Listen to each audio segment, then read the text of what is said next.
Okay, chat, you know what time it be. We're shirtless. Hair's greasy. I was actually about to go shower, but my mom called me and I had to talk about this.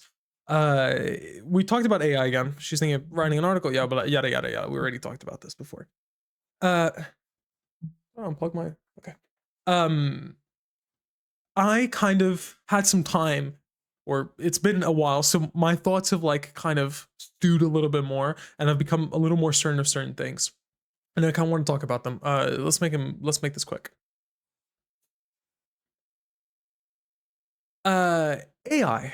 I think a lot of people seem to be focused on the models. Again, I might be completely wrong in everything that I'm saying. I don't even pretend to begin to scratch 1% of the knowledge required to come to a correct answer in this space. However, I believe that I've kind of an idea of the beginnings of the fart of the correct answer. So I think a lot of people are treating AI models as um, people, as players in a game. And I don't know if that is the correct approach. Essentially, the question of alignment is, I believe, the greatest question in AI because we want to. It's a matter of time until we reach superintelligence. Okay. Yes, there are ceilings that exist, and there's compute requirements that we're not going to reach and stuff like that. Or there may be like a physical law of physics floor to this, such as I forgot the one with the transistors can only be so small. Whatever. There might be a physics limit, but I believe it's just a matter of time. It might be 1,000 years from now, 100 years from now, whatever, but we will reach eventually artificial superintelligence without a doubt, unless we die first, of course, through our attention economy corroding our society. But I believe that it's a matter of time. Another thing I believe is that it seems that models are getting democratized more and more every day. As we discussed in the previous video journal, Gemma 3 31 billion parameter, Gemma 4, the newest one, seems to be able to run on Mac Studio. It's insane that you can run these models under, what was it, 4K, maybe 6K dollars, and you can run it 24/7, of course, with enough energy. But the compute seems to be there to run a model that is better than, for example, GPT-4o, which was like what, 2 years ago, a year ago. The compute is getting absolutely ridiculous, and we're getting certainly better. And it seems that energy costs may be a factor, but for example, me, I could do this right now if I wanted to. Like, there is literally nothing stopping me from doing this besides me not feeling like doing it, and me rather I'd rather just pay Gemini like $20 a month or whatever to run my little vibe coding stuff. But I could go to Gemma and do with Gemma 4. So it seems that every single year we get better and better open source models, open weight models, Apache 2.0 license models that you can literally just run wherever you want with no commercial or legal limitations. It seems that because of this commodification of models aren't going to be in AI. What you want to do as a model, or how you measure a model's performance, is through accuracy. LLMs specifically are next token generators at its core. What they're doing is they're just guessing the next word. Tokens don't exactly line up for a whole word. For example, unforgivable would probably be 3 tokens. 1 token, forgive 2 tokens, the second token, and able, the 3rd token, or something like that. Whatever, you have breakdowns in words to make it more efficient and to make it more accurate, but you measure models based on accuracy, based on how accurately can they guess that next token. Now, might have like problems like local local optimals or local minimums or whatever, but this is all a problem of like geometry and computer science, and you don't need to know this stuff, okay? Technically, all it needs to do is accurately predict the next token. However, we also care about security. We don't want a model to accurately predict the next token on how to create a bioweapon that's going to wipe out the whole human race, right? So you kind of have this balancing act, 6-7. You kind of have this balancing act between accuracy and security. So we want to maximize accuracy while also maximizing security, which doesn't seem to be possible. So you kind of have to throttle accuracy to maximize security. Essentially, over time, the security is going to be a lot harder to optimize for because the competition in accuracy is just going to be tremendous. So I think accuracy is going to win out in the long run, and I don't think we're going to be able to ensure that all models released, especially because there's so many open source models, are going to be maximized for security. So this this gives rise to the possibility of misalignment. Misalignment meaning that the accuracy of a model or the output of a model isn't aligned with human interests. The question of alignment, I think, is especially tremendously difficult to litigate or to think about in the modern day because we have so many industries which are already incredibly misaligned. This is possibly one of the worst times to do this because right now we live in a world where the state seems to be completely incapable of dealing with the question of alignment for other industries besides AI, which is evolving at in times of light speed or whatever. We're cooked, okay, in the long run because of this alignment problem, but I don't even know if it's going to be an AI alignment. I think it's going to be other industry alignment issues. But essentially, alignment problem, okay? Models improve in accuracy. Accuracy leads to lower security because everyone can kind of code their own model or train their own model. Of course, it'll be a little worse than the top end with the frontier state-of-the-art ones, but give it another year or two and we'll catch up already. Security is going to be impossible. So I think what we have to do is treat AI models like a gun or like a nuclear weapon, where you never look at a nuke and you ask, how can we make a nuke safer? Or how can we make a gun safer? I guess you can do like the fingerprint locks or whatever. But anytime you try to make one of these weapons safer, it kind of stops being a weapon. So the best way to make a nuke safe is to remove all of its nuclear components and essentially it stops being a nuke, right? It's impossible. It's impossible to maximize security in these things without completely neutering its efficacy. So I think the question will actually be, I think the true alignment question is how can we guarantee that the good guys have the guns and the bad guys don't have the guns? The question is going to be compute and energy. Whoever has the most energy, whoever has the most compute, will have the most frontier model because, of course, you're going to remove those memory limitations. So, to quickly explain, I would think of an AI model kind of like a neural net of your brain. So your brain, I actually don't know the actual structure, but your brain seems to be like a mass of like gray matter. And then within that, you have neurons. I don't think every cell of your brain is a neuron. Might be wrong there, but imagine just like you're a neural network in your brain. Okay, so there's neurons that connect to other neurons, and they create like a mind map in your brain. Okay, think of that as your model, as your AI model. Now there are two things that you need. Well, when you're prompting your brain, when you're thinking of something, when your brain is working, it might not be using all of its components, right? There's that meme like you only use 10% of your brain, which isn't true, but at one time maybe that's true. I don't know. But there are parts of your brain that are being untapped currently, but you can't just like disintegrate those neurons and then rebuild them later whenever you need them. They kind of always have to be active, right? Then you have mixture of experts or quantized models, which are kind of different. Now we have actually taken a step forward with that compared to the human brain. But with a basic model, no quantization, you don't have to think about those things. Just simplified, you kind of have to have all the neurons running. The amount of neurons in your brain are probably limited by the size of your brain. When a model is running, you have to have the whole model loaded up into your system's memory, okay? Computers all have memory. You have two different types. Generally, you have long form, short form. Okay, you have solid state drives, hard drives, or whatever that have your long form memory, and then you have like your working memory, or which is typically RAM or VRAM, which is short form. You know, when you turn off your computer, it goes and it disappears. Okay, so when you load up a model, you load it up into your memory.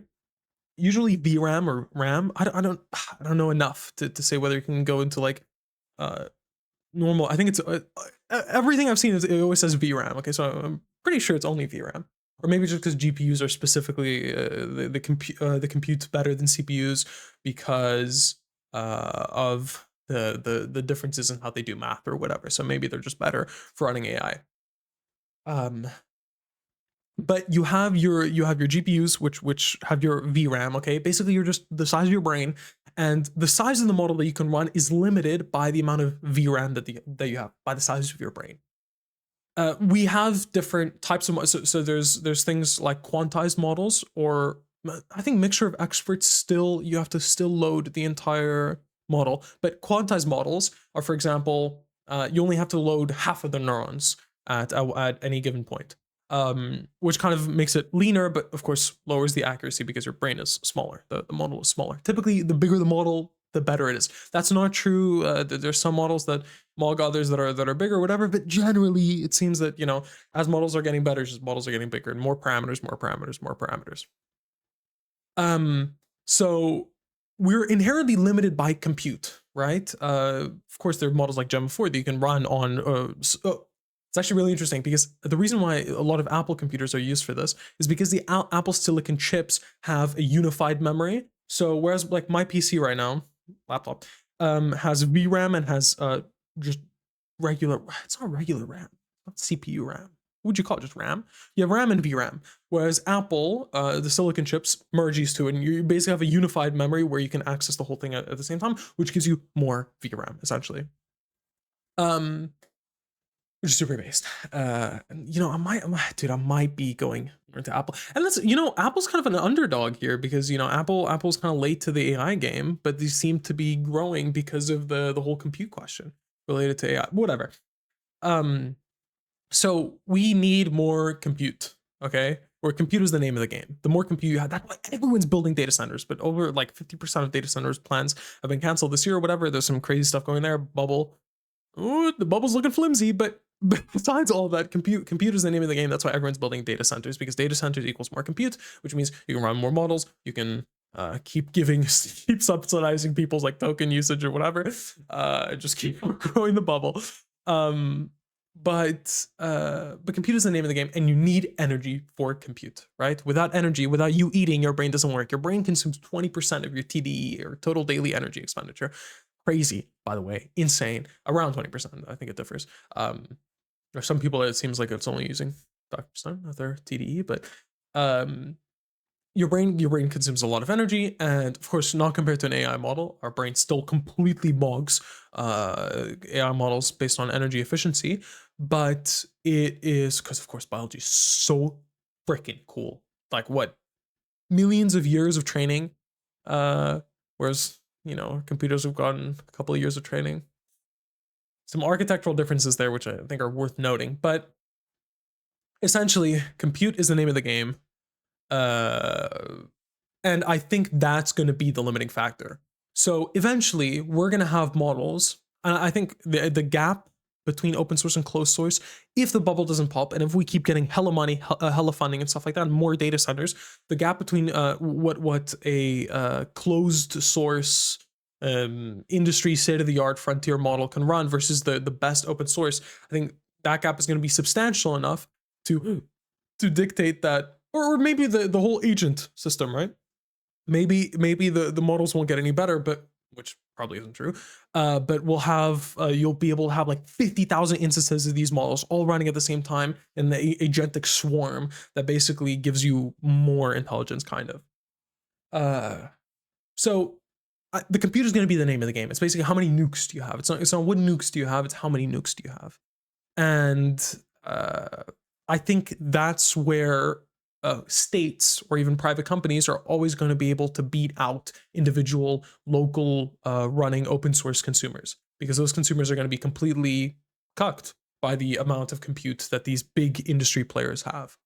So I think going forward, the true alignment question should be, how do we ensure that us, the good guys, of course, some people feel subjective or whatever, but come on, bro.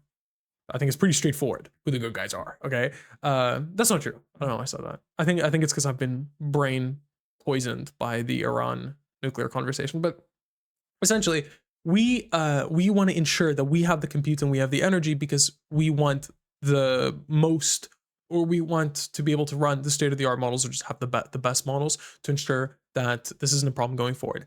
Now, another interesting point in this whole conversation is the question of encryption versus decryption, which is actually something I made up.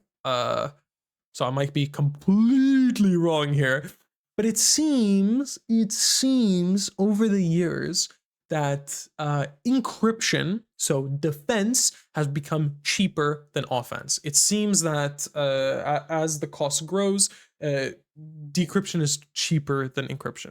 So back in the day, for example, to keep, I don't know, to keep your to keep something safe, okay, you need to have it like in a vault or whatever, and keep that vault secure, where people could just go in and like blow it up or drill through it or whatever and get access to it. So I think the barrier to entry was a little lower. Now, to hack into Google or whatever, you need to be cracked, okay? Like you need to have some insane decryption or pen testing knowledge or whatever. So it seems that hacking is getting more and more challenging. And I think if compute keeps growing, I think defense is going to be easier than offense. So not only do you need to have more compute, but I think the amount of compute that you need to have to be safe goes down with the relative to the amount of compute that you need to have to actually be a threat, if that makes sense. I don't know if that's true. I think it's probably more complicated than I'm making it seem. I think at the end of the day, it might be actually worse. You might actually need even more compute because decryption or offense becomes cheaper than defense. There's it's not a popular saying or whatever, but it's easier to build a tower than take it down or whatever. Yeah, I don't know. I think it might be a little more complicated than that, but here's to hoping it's not. Here's to hoping that defense is easier than offense. So I think that makes the question of alignment a little more chill, because you're like, okay, maybe alignment won't be that critical because it'll be like almost impossible for anyone to make us misaligned, not due to security restrictions that we put on the models, but due to the amount of accuracy that I can get a model. So basically, I think it goes like full circle. It's like instead of maxing out security in a model, you actually just destroy a security and you completely max out accuracy, and then you use that accuracy to establish security. Does that make sense? So instead of stealing all the guns, you just get a really big gun and you just like kill anyone that has like that's using a gun in an unlawful way. I think this is also going to be the birth. I think we're going to see a massive paradigm shift, especially with like companies like Palantir, where we're going to come out with some insane paradigm shifts in the question of politics, governance, international relations, power, security, all those things. I see things changing in a big way. And yeah, here's to hoping that it'll change for good. I think at the end it always does, right? Maybe that's the optimist in me talking. I don't know. We'll see. Okay. That's it. That was all the brain dump that I'm gonna do. I don't know. I might be completely wrong in everything that I've just said. It feels, what I'm saying feels right, but I also know that I might be in that Dunning-Kruger peak, okay? Where I've like the least amount of knowledge and the most amount of confidence. I may be completely off in everything that I'm saying here. Yeah, I don't have much confidence in what I'm saying, but it feels right. Intuitively, in my brain, in my heart, in my spine, in my CNS, the right neurons are firing. Maybe I've built up enough intuition to make up for the lack of knowledge that I have in this field. Or maybe I'm like 90% of the way there and there's more nuance, which is hopefully the correct answer. But yeah, I love you so very much. I'm gonna go shower now, so I can go hit a nasty back day. Maybe if I become jacked enough, Palantir won't be able to stop me. I'll be able to mog all of our ops into oblivion. Okay, anyways, thank you so much for your time. I love you so very much, and I will see you later, probably. Bye, love you.